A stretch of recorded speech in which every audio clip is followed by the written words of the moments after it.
what an incredible weekend it was down at Lone Depot Park. And we're going to get more in depth with it now. We're going to go out to the Toyota of Hollywood guest line. Shop over 2,000 Toyotas on sale at one location at Toyota of Hollywood on 441 between Hollywood and Sheridan. And you can visit them at toyotaofhollywood.com. And there from FanDuel Sports Florida, Miami Marlins reporter Kelly Saco joining us there on the program. Kelly, thanks for the time. Really appreciate it.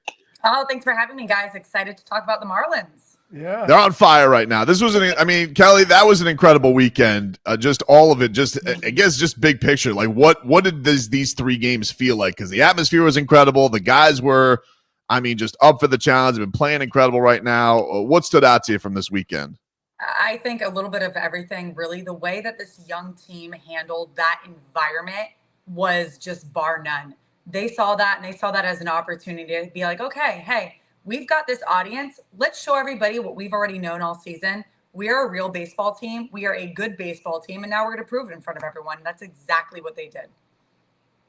When you, one of the things that I've been loving on the post game interviews, they're all kind of doing it together. They kind of got like an OKC Thunder vibe going on to them right now. Like they all seem like they're in on it together. How much have you seen that grow over these last 6 weeks where they've been getting, just playing great baseball, the cohesiveness they seem to have as a team? Yeah, that really is the biggest thing about this team this season. It's not just one guy that they rely on. It's everybody. Everyone has gotten in on the action. And I think it really speaks to the fact that this team, they're so young. All of these guys are going through a lot of new things all at the same time, and they've all really united. They're going through it together, and they really do love each other. It's got such a great chemistry in there in that clubhouse, and you can see it on the field. And when one guy has a bad day, Jansen Junk, he has been phenomenal for the Marlins in the starting rotation.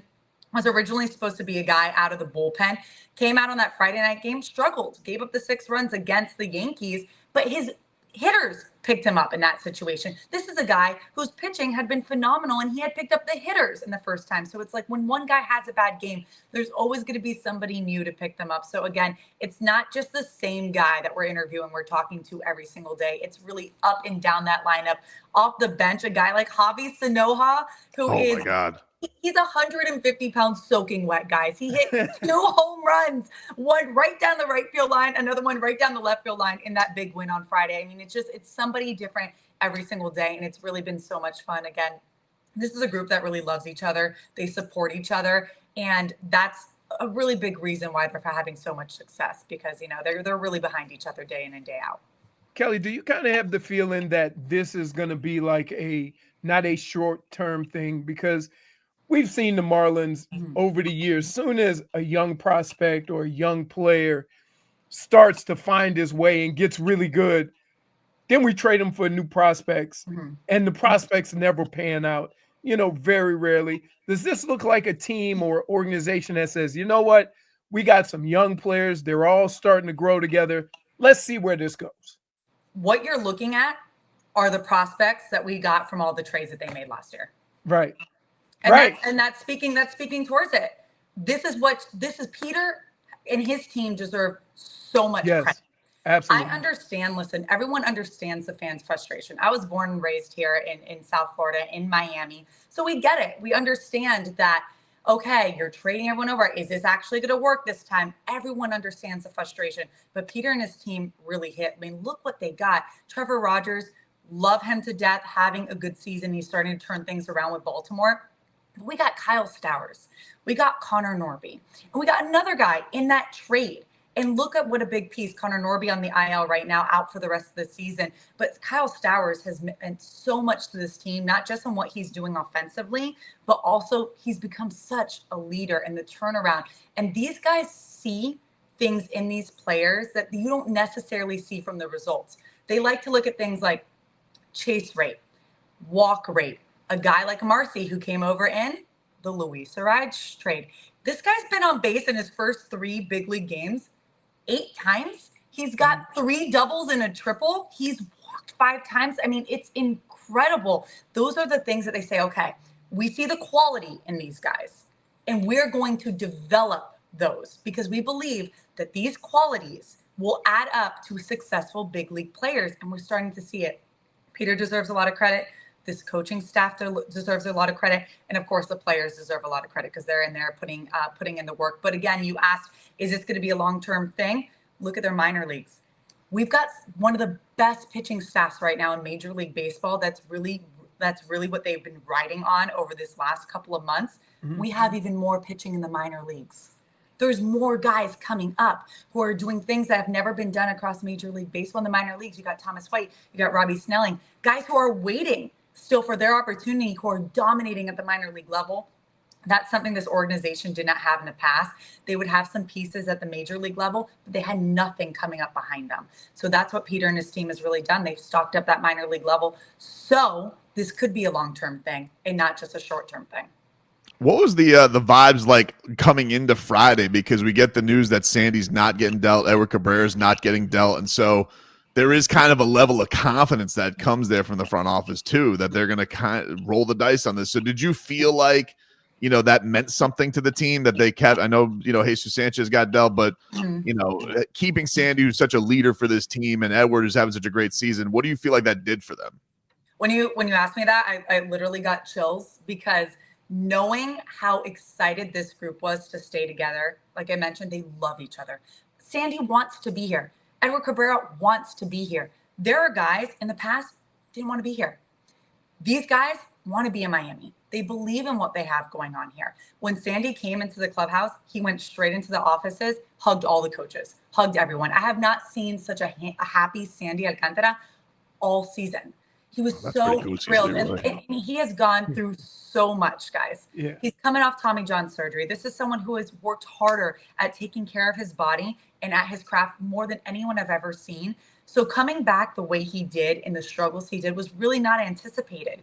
So coming through that and then knowing in the back of his head, all these trade rumors, he told me that the entire day he just had he was just on his phone looking his rumors. His name keeps popping up. He said once that all ended, he could take a deep breath. He's going to start today. He's coming off of 2 really good starts. I really do believe that now that that's in the past for him, it's really going to unlock something for him moving forward. So again, he was so happy. We've got video of Edward Cabrera hugging all the coaches too on the mound after his session, his bullpen session that they had, his live session on the field. These guys are happy to be here. They want to be here. They believe in what they have together and they want to see it through.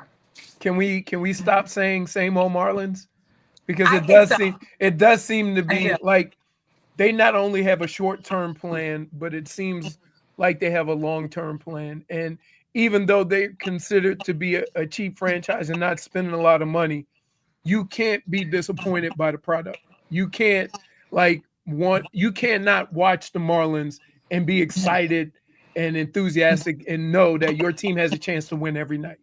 You took the words right out of my mouth. Look what this team did against the New York Yankees. Never done it. They have the best. This is a wonderful stat that I got from our radio guy, Jack McMullen. There's only one team in Major League Baseball who has a winning record at both the regular season and the postseason against the New York Yankees. That team's the Miami Marlins. It was great. And you weren't losing on Jack McKeon Day either. I mean, how perfect. And that's another thing that's just like so poetic, right? Oh, Jack it was McKeon, so good. It was so, listening to him and Tommy Hutton just chop it up in the booth yesterday. It was so great. I mean, it was just like it was almost like the game wasn't even going on. That he was just like reminiscing. I can't believe at 94 years old how sharp he is and like how much stuff he can still pick up. It was crazy.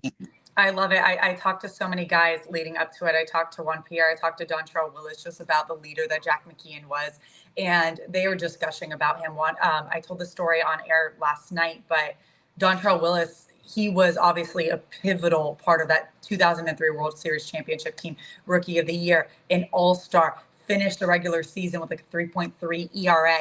Postseason, though, if the fans might not remember, really struggled. His first 4 outings gave up 12 earned runs. He was really down in his luck going into that Yankees World Series. Jack McKeon came to where he was sitting on the plane and said, "Hey, listen, we don't win this thing without you. We don't win this without you." And Dontrelle told me that gave him all the confidence in the world that he can go forward and not be worried that he's going to mess everything up for everyone. And he went on to pitch 3 2/3 scoreless innings out of the bullpen against that Yankees team, that 2003 World Series championship team. Juan Pierre told me that guy that Jack McKeon was so much older than this young team. They used to call him grandpa, but he had such a way of leading with a stern hand, but loving you just as much, holding them accountable, but also putting an arm around them and saying, hey, I got you and I believe in you. And it was just really, really great honoring him. It was great seeing them complete the sweep. First time in Marlins history, a 3-game sweep of the New York Yankees. And how fittingly so. Those 2003 Marlins were 16 games under 500 when they came back and they won that World Series. This Marlins team, 16 games under 500. They're now back at 500 for the first time since April 15th. So it's incredible, like the parallels between those two teams. There's no team really running away with it like in years past. I mean, you look at, I think the best record in baseball was the Brewers. They were like, what, 66-44. That's only 11 games. And so although we're sitting here looking like, because normally it takes 95, like it might not take that much to get into the postseason. So that's funny that you mentioned the Brewers. So the Brewers, hottest team in Major League Baseball when the Marlins went into Milwaukee. Marlins took 2 of those 3 games. Marlins were walked off on that Sunday game. I have never seen this team angrier after they did not sweep the best team in Major League Baseball. Right. They have a new expectation. I asked this to Clayton. They have now won 6 consecutive series. That ties a franchise record from the 1997 team, which was stacked, right? The 1997 Marlins team. Mm-hmm. That team was supposed to win, okay? They built that team to win. They tied their franchise record. I asked Clayton McCullough what changed over these last 6 series. He said, there's a new expectation that they hold themselves to. They show up to the ballpark expecting to win baseball games. So when they left Milwaukee and they didn't sweep, they were angry. They're like, we should have swept this team. We're looking at them like, that's the hottest team in Major League Baseball. Edward Cabrera laughed. Not Edward Cabrera, it was Eury Perez. I was about to interview him and I was just kind of giving him a little background in Spanish of what we're going to talk about. I was like, we're talking about playing against the hottest team in baseball. He laughed and cut me off and goes, hottest team in baseball? We're the hottest team in baseball. I like that. Love that confidence. I was like, Yuri, that's what I like to hear. That's what I like to hear. And he's another, I think the one thing that I love about having Sandy still around, he's still so young. I'm happy that he's still got, that he's still got Sandy around, Kelly, to lean on. Because this is going to be a grind for him when he gets down to August, September, and I just feel like it's important to have somebody to lean on like Sandy, and it's going to be so beneficial because he's been dealing lately. It's been very impressive to see what Perez has been doing. He's got a 2.7 ERA. People aren't talking about him. They're talking about Jake Misarowski. No offense to him. Again, great. You've got Paul Skeens. Again, a couple really young, great arms. No one's talking about Eury Perez. He's younger than them, right. And he's coming off Tommy John surgery. It's incredible. It's like they almost forgot about him, which is fine. And these guys are so fine with that. They're like, all right, forget about us. That's fine. We're okay with that. We believe in us. No one believed in us. We believe in us. That's all that matters. And you make a great point too. Sandy has become not just a best friend, a mentor to Eury. Eury had been wearing Sandy's glove the entire season as a tribute to Sandy because he didn't know how much longer they would be playing together. And he had gone to Sandy and said, hey, I want your glove. And Sandy's like, wait, I've got a lot of personal messages on this. He goes, exactly. He goes, I want something as a tribute to you and what you have meant to me as a teammate and as a friend. And the fact that I'm allowed to wear your glove out there with all the personal tributes that Sandy has to his family members, he goes, that is an honor, and I want to honor you, and I don't know how much longer we're going to be playing together. And that was something that happened in the beginning of the season. So they all thought he was going to get traded. Everyone thought he was going to get traded. Kelly, look at the tea leaves. I know you can. Were you thinking like us? Or like, man, Sandy's struggling. Probably means he's not going to get traded. I mean, you think, okay, listen, I was thinking more of the lines of Peter and his team know what Sandy is worth despite the struggles. Go ahead. Despite the struggles. And they're not going to let the 2022 Cy Young Award winner walk for a bucket of baseballs. They're not going to do it. They're not going to do it. And they're like, oh, okay, you guys are going to say Sandy's struggling and he's not worth this? Absolutely not. You believe me now? You believe me now, Tobin? I said the same thing. I love the fact that you are acting like you're Ken Rosenthal all of a sudden, like you were in the hot stove of what was going on. I'm telling you, on trade day, everybody was scaring me because they're like, there's monster Yankees trades. They're snooping around. I was like, oh man, I'm gonna get this news, and I didn't get relief until like 5:45 when Mish tweeted out that he wasn't getting traded. I was terrified he was gonna get dealt. But here's the difference, and I think everybody should understand this. Here's what I see is the difference. Is that years past, Sandy would have got traded even if it was for a bag of donuts. They would have because they would have said, okay, we don't want to pay whatever we're paying. But Peter went into it saying, this is what he's worth to us. We're not taking anything less than that. And if not, we're fine keeping him. That's a big change. Absolutely. I agree. Peter and his team deserve a lot of credit. They really do. In the midst of it, one of his best trades they did make, you mentioned Kyle Stowers. As we're doing this, it was just announced that he's National League Player of the Month. Yes, I had to sit on that one to make sure it was announced. Yes. I was like, okay, right before we leave, I'll announce that. But yes, Kyle Stowers, so deserving what he has done. It makes it even more impressive, given what the struggles that he had coming over from Baltimore in 2024. He struggled mightily. He was very, very open about his struggles too. People forget the personal side to this. He had to move him and his wife, his young guy, over to Miami. You're learning a new league. You're trying to find somewhere to live. You're trying to get your feet under you. You're learning an entire new team, a new coaching staff. There's so much that goes into it. It's not easy. Kyle Stowers struggled mightily during spring training. And I'm going to tell this story because I think it's phenomenal. And again, the coaching staff deserves so much credit. Kyle deserves so much credit. Kyle was putting so much work in during spring training, wasn't seeing the results. Okay. He was going through it, and he gets a call from our assistant hitting coach, Derek Sherman. And Derek calls him up and says, hey, on an off day, hey, how you doing? You panicking a little bit? Kyle's like, I wouldn't say I'm panicking, but whatever it is you think I feel, I'm probably feeling right now. And Derek Sherman was like, okay, you know what? How about this? Come in tomorrow early. Come in an hour early. Before everyone's here, let's work. Let's do that. He came in early. 45 minutes, he sat down there with Pedro, our head hitting coach, and Derek Sherman. And they instilled their confidence in him. And they said, we believe in you. Okay? The results are going to come. What you're doing in the cages, what you're doing in batting practice, it's showing us that the results are going to come. We promise. And we believe in you. We don't care about these spring training numbers right now. We're seeing the work you're putting in. We believe that you can do this. Kyle said that changed everything for him. Knowing that he had them like in his corner, really changed. He's like, okay. And it helped him take a deep breath. Look what he's done. He's the National League Player of the Month. 10 of his 25 home runs have come in the month of July. He had a 3-homer game against his former team, heading to the All-Star game. I mean, how poetic is that? That team trades you. You hit 3 home runs against them, and then you hop on a plane to your first All-Star game. Yeah. He's become a leader. And just what he has done on the field speaks for itself. It really does. And it couldn't happen to a better person, too. What a good human being Kyle Stowers is.